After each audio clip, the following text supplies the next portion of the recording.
खाना खाने जाते हैं, खाना खा के ये दिखाना चाहते हैं कि तुम दलित हो, तुम शोषित हो। अगर मेरे जैसे आदमी के यहाँ कोई खाना खाने आ जाए और बताए कि तुम दलित हो इसलिए मैं तुम्हें खाना खाने आ रहा हूँ, तो 5 जूते मारूंगा उन पर लगा लगा के।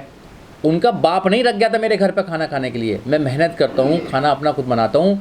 ये एहसान दिखाने आए कि हम तुम्हारे घर खाना खा रहे हैं, तुमसे अच्छी तरह हम रहते हैं, तुमसे ज़्यादा निर्माण करते हैं देश का, तुमसे ज़्यादा देश को प्यार करते हैं, तुम ढोंगी व्यक्ति हो, तुम्हारे जैसे लोगों की कोई ज़रूरत नहीं है हमारे घर पर आने के लिए। जब ये परंपरा होगी तो ये आज भी खाना खा के ये दर्शाना चाहते हैं कि तुम दलित हो और हम स्वर्ण हैं, हम जनरल जाति से बिलोंग करते हैं। संविधान ने सबको बराबर कर दिया है, संविधान ने सबको बराबर कर दिया। मानना होगा, बाबा साहब डॉक्टर अम्बेडकर के बताए हुए रास्ते पर चलना होगा।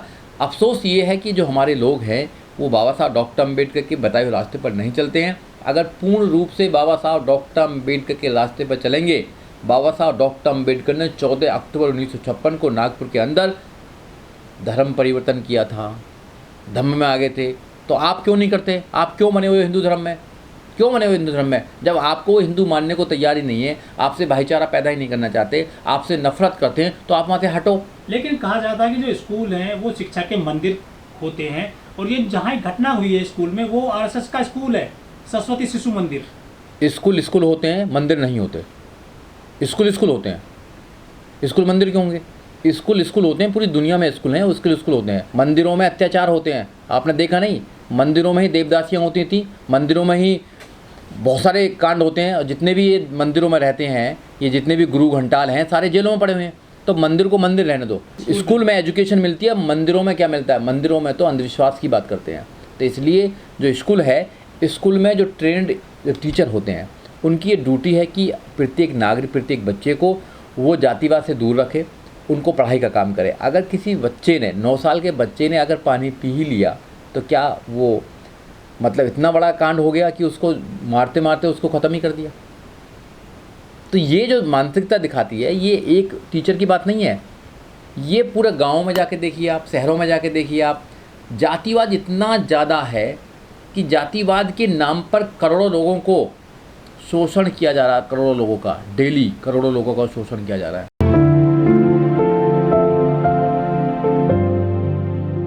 देखिए, ये आईना है मोदी सरकार के लिए। ये जो घटना है, 9 साल के बच्चे को राजस्थान के अंदर एक टीचर ने इसलिए मारा क्योंकि टीचर के मटके से उसने पानी ले लिया था। कभी कहानी सुना करते थे कि भी मटके अलग हुआ करते थे, बाबा साहब डॉक्टर अम्बेडकर के पानी नहीं पीने देते थे, कोई बाल नहीं काटता था तो नाई बाल नहीं काटता था, और बहुत सारे काम हुआ करते थे। ये आज देश के आज़ादी होने के 75 साल के बाद जब एक ढोंग कर रही है सरकार कि भाई हम आज़ादी के 75 साल हो गए हैं तो हम मनुष्य एक समारोह कर रहे हैं, बहुत बड़ा एक मना रहे हैं, खुशी मना रहे हैं। आज देखना चाहिए राजस्थान के अंदर कैसा हाल हो रहा है। 9 साल का बच्चा क्या जानता है? क्या जातिवाद को जानता है? तो ये जातिवादी मानसिकता है। ये जातिवादी मानसिकता के गुंडे समाज में पले हुए हैं। इनको जो प्रोटेक्शन देती हैं वो सरकार देती हैं, पुलिस देती है, और ऐसी घटनाएं होती रहती हैं। राजस्थान में पिछली बार भी हुआ था कि मूछ के नाम पर एक नौजवान साथी को कत्ल कर गया था, मेघवाल को कत्ल कर दिया था। ये भी मेघवाल है। हाँ, ये भी मेघवाल है। तो वहाँ पर एक जाति के प्रति जो डिप्रेस क्लासेज हैं, जो SC ST में आती हैं, उनके खिलाफ पूरे देश के अंदर ये अत्याचार बढ़ रहा है, दिन प्रतिदिन बढ़ रहा है। मगर सरकारों का कोई इसमें कोई योगदान, इसमें सरकारों का कोई रोकने में कोई योगदान नहीं है। सरकारों का कोई इसकी तरफ कोई नज़र नहीं है। अगर सरकार चाहें तो एक भी जातिवादी व्यक्ति कोई भी शोषण नहीं कर सकता जाति के नाम पर। और टीचर जैसा व्यक्ति, जब टीचर जैसे व्यक्ति की मानसिकता ऐसी होगी तो वो क्या अपने स्टूडेंट को पढ़ाएगा? अगर टीचर ही इतना जातिवादी होगा तो क्या उसके जो स्टूडेंट होंगे वो अपने स्टूडेंट के माइंड में जातिवाद नहीं भरेगा? तो इसलिए तो ये देश पीछे जा रहा है। ये देश पीछे क्यों जा रहा है? देश इसलिए पीछे जा रहा है कि इस देश में आप बाद में जाते हो, पहले आपकी जाति चली जाती है। जब आपकी जाति पहले चली जाती है तो वो आपको आपकी जाति के अकॉर्डिंग आपको आकलन करता है। आप कितने भी इंटेलिजेंट हों, मगर वो आपकी जाति के नाम पर आपको इंटेलिजेंट मानने के लिए तैयार नहीं है। आप कितने भी ईमानदार हों, मगर आपकी जाति के नाम पर आपको ईमानदार मानने के लिए तैयार नहीं है। आप देश के निर्माण में अपनी पूरी भूमिका निभा रहे हैं, देश के निर्माण में अपना खून पसीना आप बहा रहे हैं, मगर फिर भी ये लोग आपको देश का नागरिक नहीं समझते हैं। आप बुद्ध की तरफ जाओ, बुद्ध की शरण में जाओ, आप बौद्धिस्ट बनो। जब आप बौद्धिस्ट बनेंगे तो आपका सारा जो देश वो होगा, आपकी पूरी लाइफ का जितना भी काम होगा वो डिफरेंट हो जाएगा। तो आप उनमें मत जाओ, आप भाईचारा पैदा मत करो। आप मत कहो कि हम तुम्हारे भाई हैं, आप सब बौद्धिस्ट बन जाओ। देखिए ये सोचने वाली बात है। ये जो संवेदनहीन लोग हैं, जैसे प्रधानमंत्री जी ने कहा था कि वे एक बार स्टेटमेंट दिया था कि भाई अगर गोली मारनी है तो मुझे मारो, दलितों को मत मारो, है ना। तो प्रधानमंत्री को सोचना चाहिए, जब एक 9 साल के बच्चे को पानी पीने के नाम पर उसको बेरहमी से मारा जाता है और इतना मारा जाता है कि उसकी मृत्यु हो जाती है, तो प्रधानमंत्री को सोचना चाहिए, कि वहाँ के मुख्यमंत्री को सोचना चाहिए कि जातिवाद क्यों बढ़ रहा है। अगर ऐसे ही जातिवाद बढ़ता रहा तो इसका अंत एक दिन होगा, ऐसा तो नहीं कि अंत नहीं होगा। तो फिर जो लोग हैं जिन पर जातिवाद हो रहा है, मैं तो कह रहा हूँ कि जाति को तुम ख़त्म नहीं कर सकते। बाबा साहब डॉक्टर अम्बेडकर ने जाति को ख़त्म नहीं कर पाए, मानव काशीराम साहब जाति को ख़त्म नहीं कर पाए। तो आप जाति को ख़त्म क्यों करना चाहते हो? जाति से बाहर निकलो, आप जाति से बाहर निकलो। संविधान कहता है be the people of India, हम भारत के लोग, हम भारत के लोग, हम शेड्यूल कास्ट के लोग हैं, क्योंकि संविधान हमको शेड्यूल बताता है हम इस देश के नागरिक हैं, प्रथम नागरिक हम देश के हैं, पहले भी भारतीय हैं, अंत में भी भारतीय हैं, हम भारतीय हैं हम देश में, और हम इस देश में इतने ही सम्मानित हैं जितने कोई और लोग सम्मानित हैं। हमें अपने ऊपर एक प्राउड होना चाहिए, हमें अपने ऊपर गर्व होना चाहिए कि हम उस देश में रहते हैं जिस देश में बाबा साहब डॉक्टर अम्बेडकर का संविधान चलता है। तो हमें, जब तक हम बाबा साहब डॉक्टर अम्बेडकर की पूर्ण रूप से बातों को नहीं मानेंगे, जब तक बात बनने वाली नहीं है। ऐसे जातिवादी जो टीचर है उसको फांसी की सज़ा होनी चाहिए, क्योंकि उसने अपराध किया है, वो जानता है, क्योंकि वो तो दूसरी जो नस्ल है हमारी, जो नई जनरेशन आ रही है, उसको करप्ट कर रहा है। तो जब भी तो आज जज जो बैठे हो जातिवादी लोग बैठे हैं, आज जो IAS बैठे हैं, PCS बैठे हैं, जो नेता बैठे हैं, जो मिनिस्टर्स हैं, जो CM बैठे हैं, वो जातिवादी लोग बैठे हैं। जब भी तो वो एक जाति को देखकर काम करते हैं। जो जितने भी वो अपना वो लगाएगा, आप जो थाने में बैठाएगा वो भी जातिवादी लोगों को बैठा रहा है। जब थाने में जातिवाद लोग बैठे हैं, तो जो दबंग किस्म के लोग हैं, जो घटिया किस्म के लोग हैं, मैं उनको दबंग नहीं बोलता हूँ, मैं उनको बोलता हूँ कायर किस्म के लोग हैं, जो कमज़ोर पर अत्याचार करते हैं, वो कायर होता है। तो जो कायर किस्म के लोग हैं, वो जब अत्याचार करते हैं तो एक कायर थाने में बैठे हुए हैं, तो वहाँ वो उन्हें बचाने का काम करते हैं। और एक जो कायर, जो बड़े कायर हैं, वो सरकार में बैठे हैं। तो कायरों को जब एक जगह मिल जाते हैं, तो देखा नहीं कि कभी कभी कुत्ते एक साथ मिल जाते हैं तो जंगल में शेर का भी शिकार कर लेते हैं। तो ये जो एक साथ में जो कायर सारे लोग बैठे हुए हैं, जो सिर्फ शोषण जानते हैं, तो शोषण करने वाले लोगों का अंत होना चाहिए।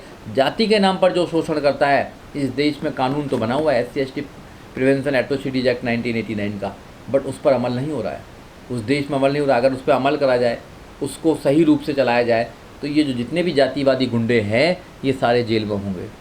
मगर अफसोस से कहना पड़ रहा है कि देश में सब कुछ ठीक नहीं चल रहा है। ये कितना भी कहते रहें कि 75 साल देश के आज़ादी को हो गए हैं, हम एक बहुत बड़ा अमृत महोत्सव मना रहे हैं, हम ये कर रहे हैं, हम वो कर रहे हैं, ये सब ढोंग है, सब प्रोपोगंडा है। ऐसा बिल्कुल भी नहीं है। आप राजस्थान की घटना देखें, आप बिहार की घटना देखें, उत्तर प्रदेश की घटना देखें, इवन यहाँ तक आप गुजरात की घटना देखें, सबसे ज़्यादा जातिवादी लोग यहाँ के लोग करते हैं। यहाँ तक इतना भी करते हैं कि जाति देखकर हर काम करने का काम करते हैं। वैसे कहते हैं जातिवाद ख़त्म नहीं हो रहा। तो आज भी जो SC/ST के लोग हैं, जो गरीब लोग हैं, जो माइनॉरिटीज़ के लोग हैं, उनके साथ में शोषण जाति के नाम पर होता है। जो पैसे कहते हैं कि रिजर्वेशन ख़त्म कर दो, जाति तुम ख़त्म ही नहीं करोगे, रिजर्वेशन ख़त्म करोगे। वो तो धन्य बाबा साहब डॉक्टर अम्बेडकर, संविधान ने लव मैरिज का दे दिया, तो इधर से उधर इनका ब्लड मिला रहे हैं लोग बाग, हमारे बच्चे कर रहे हैं, शादी कर रहे हैं। कभी कोई ब्राह्मण से शादी करता है, कभी कोई बनिया शादी कर लेता है, कोई ठाकुर शादी कर लेता है। तो ये कुछ नहीं कर पाते हैं, नहीं तो ये तो कत्ल करें हर चीज़ पर।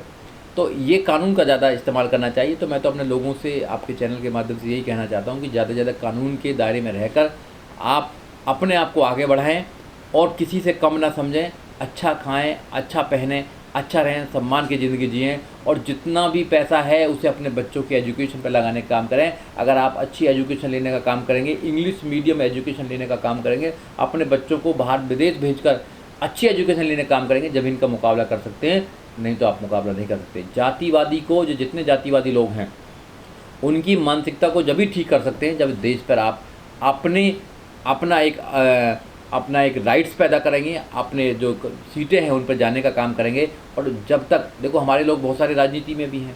आपने देखो बाबा साहब डॉक्टर अम्बेडकर ने जब संविधान बनाया तो प्रियम्बल हुआ, प्रियम्बल में जस्टिस का काम किया गया, जस्टिस सोशल, इकोनॉमिक, पॉलिटिकली। हम पॉलिटिकली जस्टिस है, हमें एक मैन वन वोट की बात है। चाहे प्रधानमंत्री हो, राष्ट्रपति हो, तो एक वोट होती है, हमारी भी एक वोट होती है, और हमारे रिप्रेजेंटेटिव जाते हैं, तो वहाँ कहीं ना कहीं हम इक्वल हैं। पर सामाजिक और आर्थिक रूप से हम इक्वल नहीं है इस देश के अंदर। सामाजिक रूप से आज भी लोग घृणा करते हैं। समाज में कितना अप एंड डाउन है आपने देखा हो, कितना ऊंच नीच है, कितना छुआछात है, देखा होगा आपने सारा कुछ। तो वहाँ पे हमें काम करना है। सामाजिक परिवर्तन के लिए आंदोलन माननीय काशीराम साहब ने चलाया था, बहुत सारे महापुरुषों ने चलाया था, तो उस आंदोलन को हमको कंटिन्यू करना है। आर्थिक मुक्ति का आंदोलन चलाया था, तो आर्थिक मुक्ति को भी हमें सही करना है, क्योंकि जब हमारे पास पैसा नहीं होता है तो हम उनके पास जाते हैं काम करने के लिए, फिर वो हमारा शोषण करते हैं। तो इसलिए दोनों आंदोलन जो हैं अभी अधूरे हैं। सामाजिक आंदोलन और आर्थिक मुक्ति का आंदोलन, उन पर और ज़्यादा काम करना है। और राजनीति में जो 131 मेंबर ऑफ पार्लियामेंट जाते हैं और जो विधायक जाते हैं चुनकर, उनमें अच्छे लोग भेजने, अम्बेडकरवादी लोग जाएंगे। अगर अम्बेडकरवादी लोग वहाँ नहीं जाते हैं तो वो हमारी बात नहीं रखते हैं, क्योंकि वो पार्टी के रिप्रेजेंटेटिव होते हैं, पार्टी का पट्टा उनके गले में पड़ा होता है, इसलिए वो हमारी बात नहीं करते हैं। चाहे 9 साल के बच्चे पर शोषण हो, चाहे हमारी बहनों पर शोषण हो, चाहे हमारे लोगों को मूछ के नाम पर कत्ल कर दिया जाता है, चाहे घोड़े पर बैठने के लिए कत्ल कर दिया, उनका कोई सेहत पर असर नहीं पड़ता है। वो अपने बच्चों के लिए धन लूट रहे हैं, वो अपने बच्चों के लिए करोड़ों रुपया कमा रहे हैं, अपने बच्चों को विदेश भेज रहे हैं, कोई फ़र्क नहीं पड़ता ऐसे लोगों पर। तो वो लोग भी उनसे ज़्यादा मनुवादी लोग हो चुके हैं। तो आपको बदलना पड़ेगा, सिस्टम बदलना पड़ेगा।